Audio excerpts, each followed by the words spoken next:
전통 건축의 이해, 주거 건축.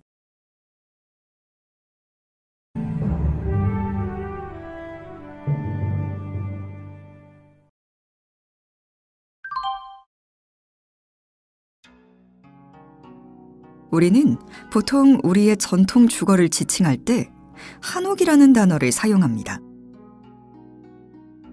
그리고 한옥의 가장 큰 특징으로 온돌과 마루를 꼽곤 하죠. 그런데 수천 년 전에도 우리 주거가 현재 우리가 생각하는 한옥의 모습이었을까요? 사실 지금 우리가 전통적인 한국 주거라고 여기고 있는 형태는 오랜 시간에 걸쳐 형성되고 발전을 거듭해온 것입니다. 이제부터 우리 주거가 변화해온 모습을 살펴보기 위해 수천 년 전으로 거슬러 올라가 보겠습니다. 이번 학습을 통해 여러분은 온돌과 마루의 기원, 그리고 그 특징과 조합에 대해 설명할 수 있을 것입니다. 자, 지금 보고 계신 화면의 그림은 고구려 고분벽화인 안악 3호분 동측실 내부 벽에 그려진 정계도입니다.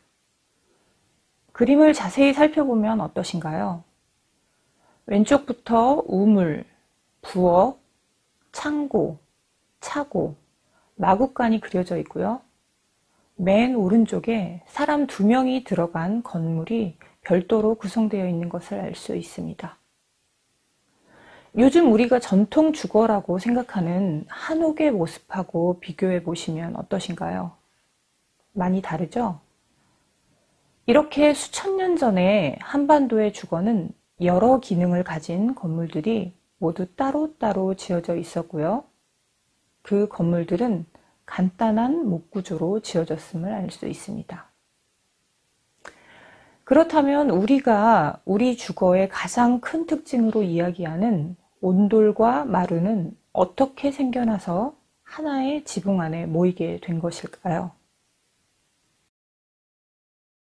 우선 온돌의 기원에 대해 알아봅시다. 여러 학자들은 온돌의 기원을 선사시대의 움집에서 찾고 있습니다. 한반도는 무더운 여름과 매서운 겨울을 동시에 가지고 있는데요. 그 중에서도 비교적 긴 추운 기간을 견디기 위해 사람들은 여러 가지 방법을 강구했습니다. 선사시대 사람들은 움집 내에 쪽구들을 만들어서 취사를 하고 난방을 했던 것으로 보이는데요. 이것을 현재 우리가 누리고 있는 온돌의 기원으로 보고 있는 것입니다. 하지만 당시의 온돌은 현재와 같은 바닥 전체를 난방하는 것이 아니었습니다. 일자나 기역자 형태로 꺾인 선형의 부분 온돌에 불과했고 외부로는 굴뚝과 연결되는 모습이었습니다. 이런 부분 온돌의 모습은 현재 중국의 동북부 지방 주거에서 나타나는 칸과 유사합니다. 고구려 유적인 집안의 동대자 유적에서도 한 줄 고래와 2줄 고래로 된 부분 온돌이 발견되는데요. 이것은 주택이라기보다는 공공건축으로 추정되고 있어 주거가 아닌 건물 유적에서도 온돌이 있었음을 보여주는 의미 있는 유구라고 할 수 있습니다. 그런 부분 온돌이 기역자형으로 발전하다가 결국 고려시대 중엽부터 방 전체에 깔리는 전면 온돌로 발전하게 되는데요. 학계에서는 고려 말 또는 조선 초가 되면 온돌이 완성되어 한반도 전반에 퍼졌다고 보고 있습니다. 경기도 양주의 회암사 유구에서 고려시대의 전면 온돌의 흔적을 발견할 수 있죠. 그러니 아주 오래전부터 우리는 온돌 생활을 했을 거라는 우리의 예상과 달리 현재 우리에게 보편화되어 있는 전면 온돌은 꽤 늦게 나타난 것이었습니다. 반면 마루의 기원은 어디에서 찾을 수 있을까요? 선사시대의 뜬 바닥식 건축 유적에서 찾습니다. 고구려의 기록에 등장하는 부경이라는 다락창고나 가야의 토기에서 보이는 뜬 바닥의 집에서 그 시작을 찾는 것이죠. 이렇게 지면으로부터 뜬 바닥은 두 가지 기능을 가집니다. 첫 번째, 뜬 바닥은 짐승이나 벌레, 습기 등을 피하는 데 유용합니다. 따라서 곡식을 저장한다거나 할 때 낮은 바닥에 비해 매우 효과적이죠. 요즘도 동남아시아나 중국 남부 지역 주거에서 종종 만나볼 수 있는데요. 땅으로부터 올라오는 습기를 막고 야생동물이나 벌레로부터 주거 공간을 쾌적하게 지키고 있는 것을 알 수 있습니다. 두 번째로 뜬 바닥은 주변보다 높기 때문에 권위를 부여받는 기능을 가지기도 합니다. 현대건축에서도 교실의 단상이나 공연장의 무대 등을 연상해 보면 그 위에 있는 사람을 우러러보게 만드는 등 뜬 바닥이 가지는 효과를 짐작해 볼 수 있습니다. 우리말에서 마루는 높고 존귀한 것을 의미하는데요. 비슷한 어원을 가지는 것으로 산마루의 마루, 사람 신체의 머리, 동물을 세는 단위인 마리 등이 있습니다. 그런데 이런 단어는 퉁구스어에서 높은 사람이 앉는 자리를 말루 또는 마로라고 한다거나 몽고인들이 천막주거에서 주인 자리를 마루라고 지칭하는 등 위계가 높은 곳을 지칭할 때 마루라는 단어가 유사하게 쓰이고 있는 것을 통해 우리 마루의 원래 뜻을 짐작해 볼 수 있습니다. 우리 주거 역시 마루는 조상신에 대한 제사를 지내고 곡물의 보관 등 성스럽고 중요한 기능으로 쓰이는 공간이라는 점에서 그 연관성을 생각해 볼 수 있는 것이죠.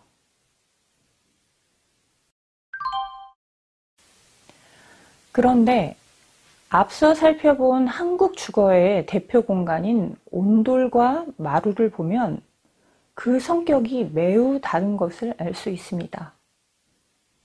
온돌은 돌과 흙, 종이로 이루어진 따뜻한 바닥에 폐쇄적인 벽체 그리고 반자를 달아 낮은 천정고를 가지며 내부의 온기를 가능한 한 빼앗기지 않으려는 모습이 강합니다.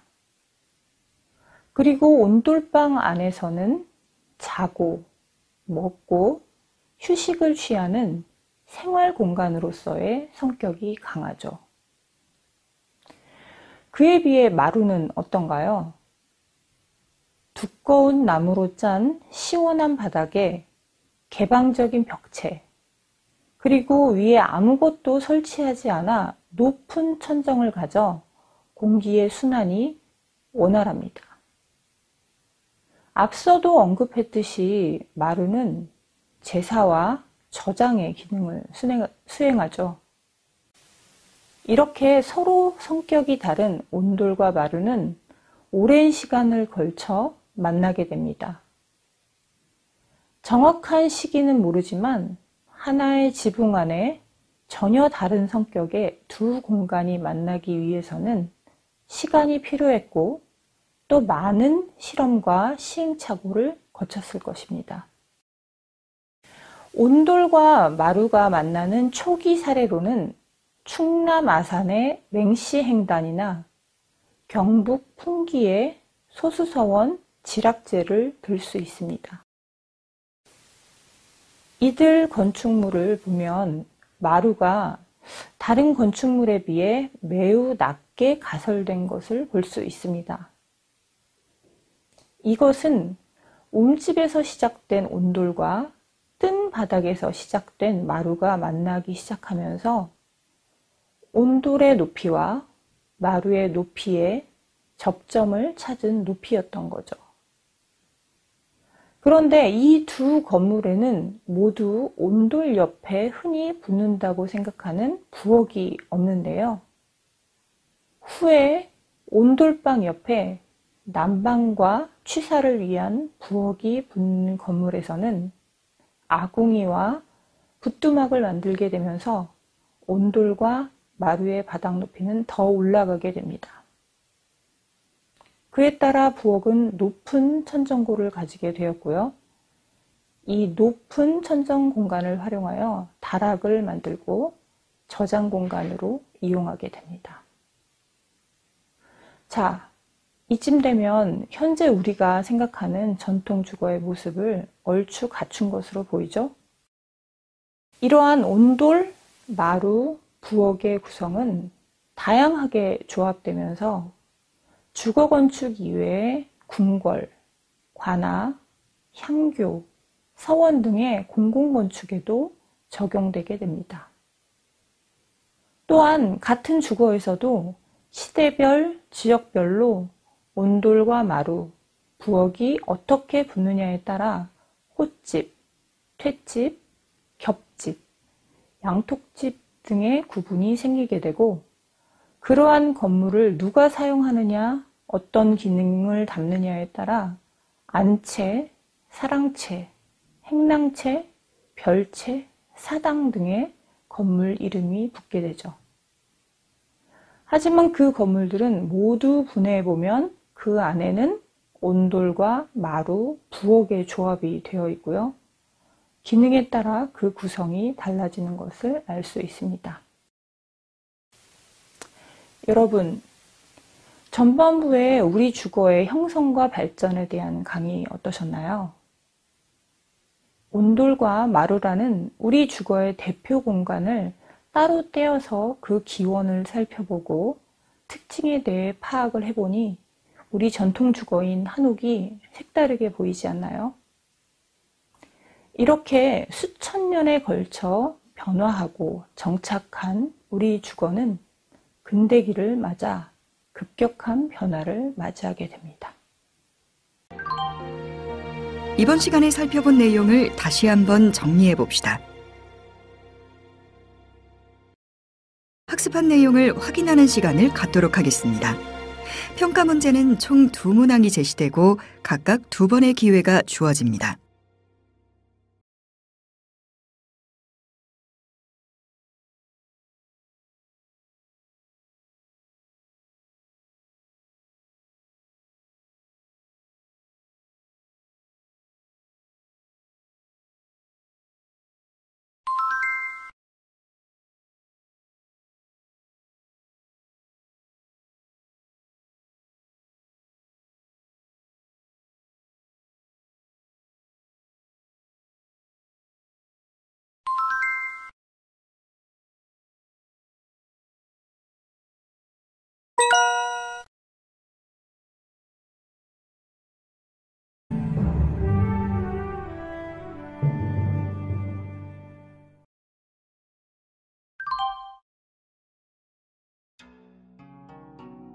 오랜 기간에 걸쳐 만들어진 우리 주거는 근대기 이후에 어떤 변화를 맞이하게 될까요?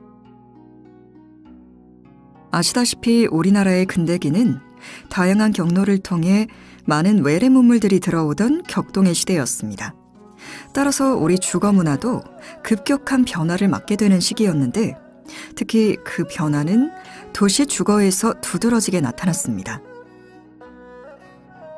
서양인들에 의한 양옥과 일본인들에 의한 문화주택, 그리고 아파트의 개념이 들어왔을 뿐만 아니라 우리 전통 주거인 한옥도 변화하면서 그야말로 근대기 도시는 새로운 주거의 박람회장이라고 할 만큼 다양한 주거들이 나타났죠.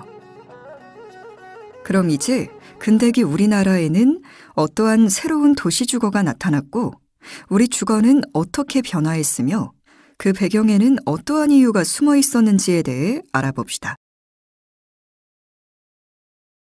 이번 학습을 통해 여러분은 외래 주거의 등장, 그리고 전통 주거의 변화에 대해 설명할 수 있을 것입니다.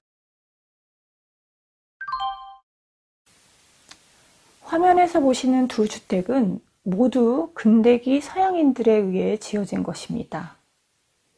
왼쪽의 주택은 현재 충정각이라 불리지만 원래는 맥렐란이라는 미국인이 지은 주택이고요.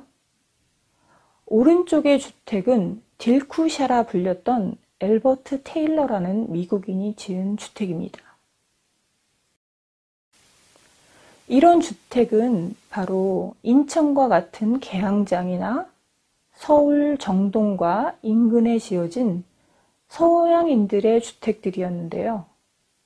단층 또는 2층 정도 규모의 벽돌을 사용했고 실들이 모두 안에서 연결되는 구조를 가지고 있었습니다. 따라서 일반적으로 단층에 나무로 지어졌으며 마당을 중심으로 실들이 둘러싸여 있는 형식의 한옥과는 여러모로 구분이 될 수밖에 없었습니다. 대한제국기 문서 속에 서울 정동을 그린 지도를 보면 양옥이라는 단어가 처음 등장하는데요. 외국 공사관들이 들어선 정동 일대에 새로운 서양식의 주택들이 거리에 쭉 늘어선 모습들을 상상해 볼 수 있습니다. 하지만 일제강점기가 시작되면서 서양인들에 의한 양옥보다는 일본인들에 의해 재해석된 양옥을 지칭하는 문화주택이 많이 등장하게 됩니다. 왼쪽의 주택은 와타나베 스스무라고 하는 일본인의 집이었고 오른쪽의 주택은 김구 선생님께서 서거하신 경교장으로 잘 알려져 있지만 처음에는 부호 최창학이라는 조선인의 집이었습니다.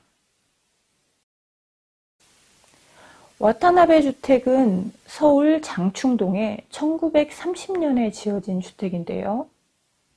와타나베는 당시 가족과 함께 조선으로 건너와 피부과 의사를 하던 사람이었습니다.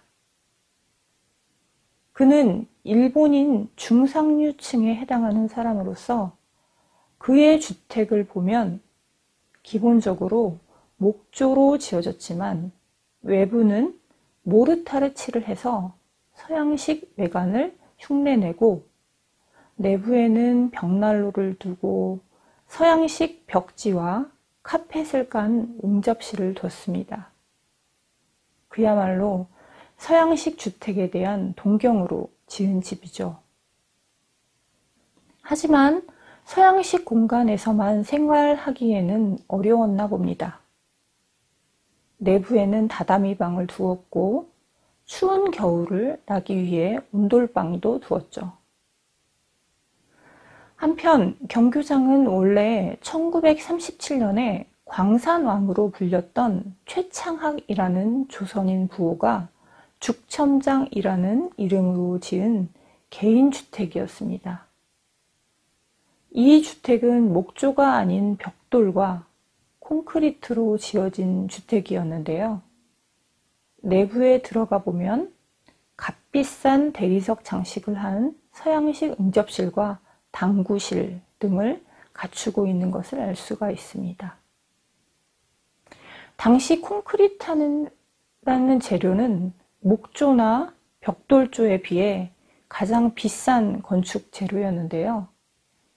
이런 재료를 주택에 사용했다는 것은 최창학이 서양식 고급 주택을 짓고 싶어 했던 그 열망을 그대로 반영하는 것이라고 볼 수 있습니다. 그런데 2층에는 일본식 목조주택처럼 꾸미고 다다미 방을 두고 있어서 매우 독특한데요. 일제강점기라는 시대적 배경이기 때문에 어쩔 수 없이 나타나는 현상이라고 할 수 있습니다. 바로 이렇게 일제강점기에 일본인이나 조선인 상류층들이 지향했던 서양식 주택이 바로 문화주택이었습니다. 당시 문화주택은 주택개량 운동과도 연결이 되고요. 대중적으로도 많은 인기를 끌었습니다. 박람회에도 소개가 되는가 하면 각종 경품 행사의 1등 상품으로 등장하기도 하고 결혼 사기 사건의 소재로도 자주 거론되고 문화주택을 짓기 위한 비법이 잡지에 소개되기도 했습니다. 지금까지 살펴본 서양인들에 의한 양옥이나 일본인들에 의한 문화주택이 대체로 단층 또는 2층 정도의 규모에 머무르는 것이었다면 수직으로 적층되어 여러 세대가 모여 사는 아파트의 개념이 처음 등장한 것도 근대기입니다. 현재 우리나라는 아파트 공화국이라고 불릴 만큼 아파트는 매우 보편적인 주거로 여겨지고 있는데요. 과연 이 아파트라는 것은 언제, 어떻게 시작된 것일까요? 왼쪽 사진은 1935년에 지어진 삼국 아파트이고 오른쪽 사진은 1937년에 건축된 충정 아파트입니다. 먼저 아파트라는 단어의 어원에 대해 살펴보면 프랑스 단어인 아파르트망에서 유래했다고 합니다. 18세기 프랑스 귀족의 대저택은 독립적으로 생활할 수 있는 여러 공간으로 나뉘어 있었고 그 각 영역을 아파르트망이라 했는데 프랑스 혁명 이후 귀족의 대저택이 신흥 도시 중산층에게 분할 임대되면서 뜻이 변하게 된 것이죠. 그런데 이것을 미국인들이 6층 정도 높이의 위생적이며 전망 좋은 도시형 고밀도 주택이라는 뜻으로 가져다 썼고 이것을 또 일본이 받아들여 우리나라에까지 들여온 것이었습니다.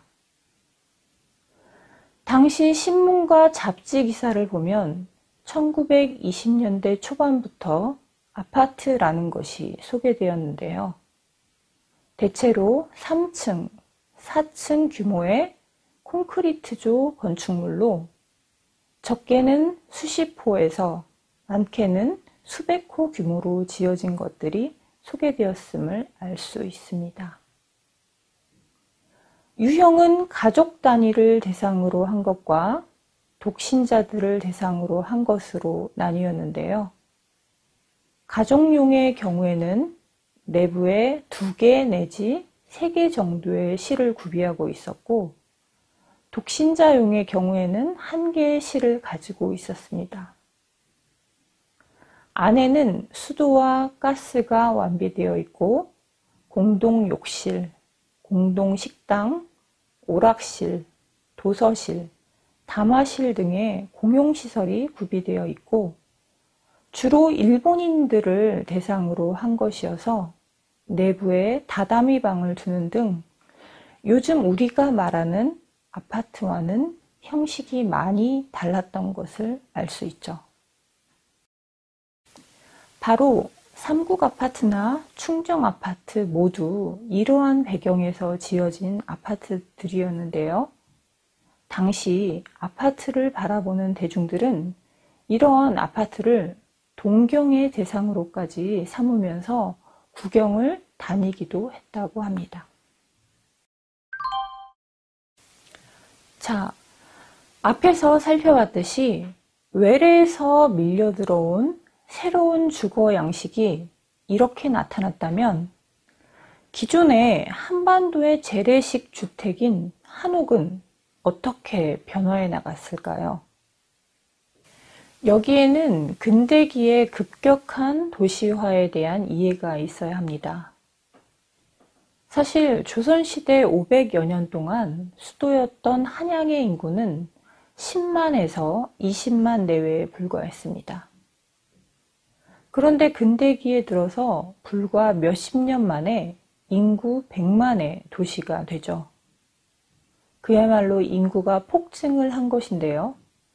그러니 도시에는 주택이 매우 부족했고, 이를 포착한 개발자들과 개발 회사들은 앞다투어 대규모 필지를 사들여 주택지로 개발하기 시작했습니다. 그리고 소규모의 규격화, 표준화된 주택을 지어 불특정 다수에게 공급을 하기 시작했는데요. 한옥도 이에 따라 이전과는 다른 모습을 띠게 됩니다.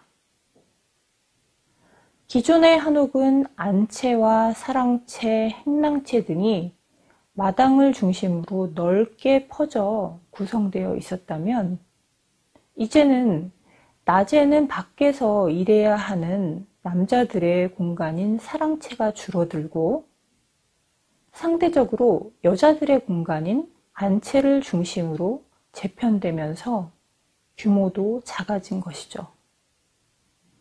이런 한옥을 도시 한옥이라 부르는데요. 조선시대 양반의 집이 있었던 넓은 토지가 작은 한옥들로 밀집된 모양으로 개발됩니다.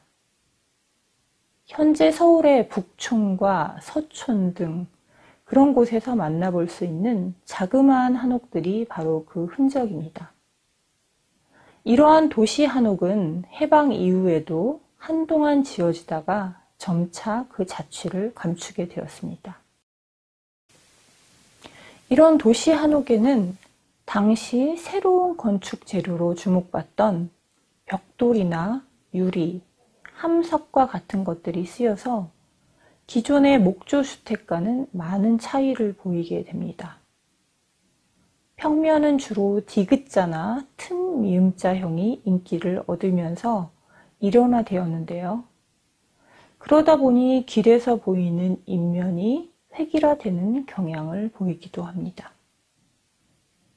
필지와 집의 규모가 작아지다 보니 내부에서는 실 간의 연결을 위해 쪽마루가 많이 사용되고, 여닫이 문 대신 이석이 문이 주로 사용되는 것 또한 특징입니다. 더불어 당시 극심한 주택난을 해결하기 위해 문간체에 새를 놓을 수 있는 평면이 고안되어 널리 퍼지거나, 토지를 좀 더 효율적으로 이용하고자 집을 연이어 건축한 연립 한옥 등이 나타나기도 했습니다. 하지만 규모가 작아져도 집의 의장에서는 화려함을 놓치고 싶어 하지 않았는데요. 호처마로 처리해도 될 지붕을 굳이 겹처마로 한다던가, 대문 위에 화려한 초각을 한 화반을 놓고 구조적인 기능이 없어진 딱지 소로를 늘어놓는 인면을 가지는 것이 그 예입니다. 이러한 주택들은 당시 신문이나 잡지에 광고를 통해 선전되었습니다.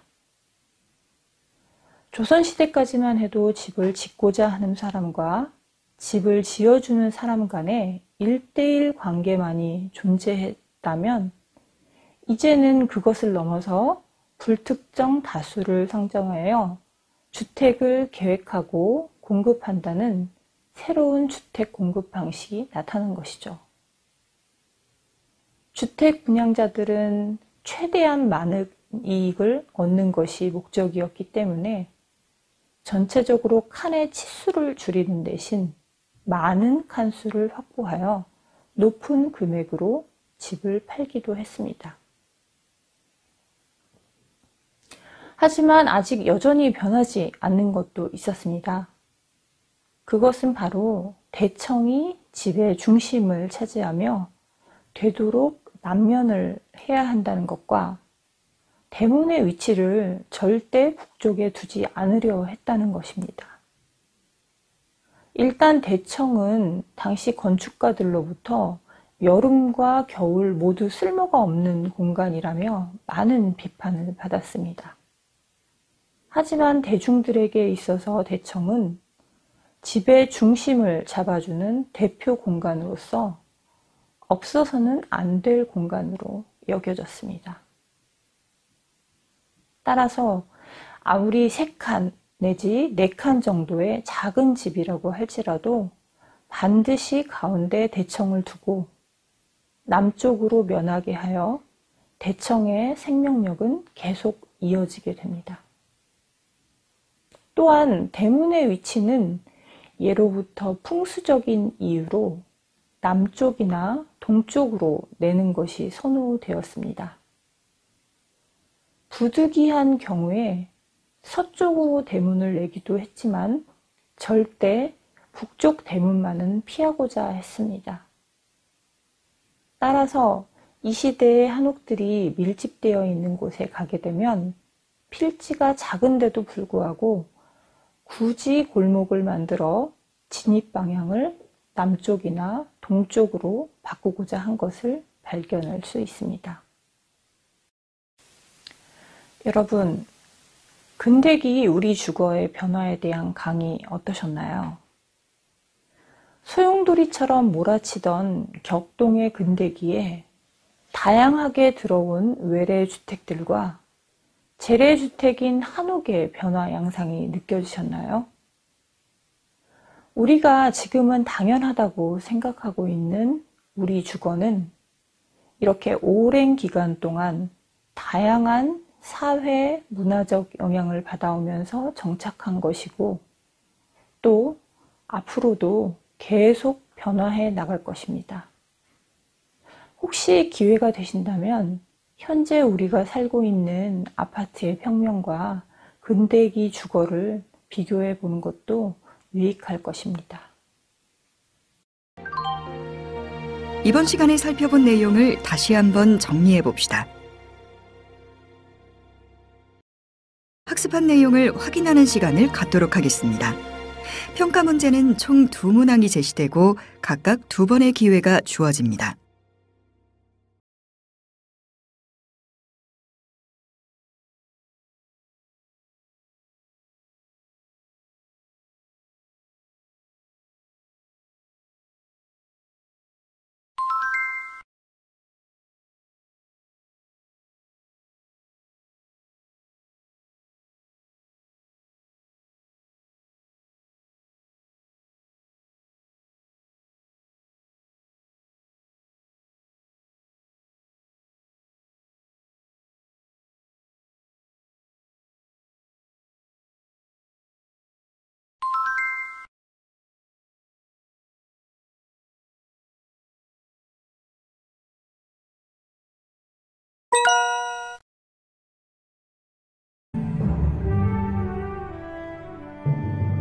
전통건축의 이해, 주거건축에 대한 학습을 마치겠습니다. 수고하셨습니다.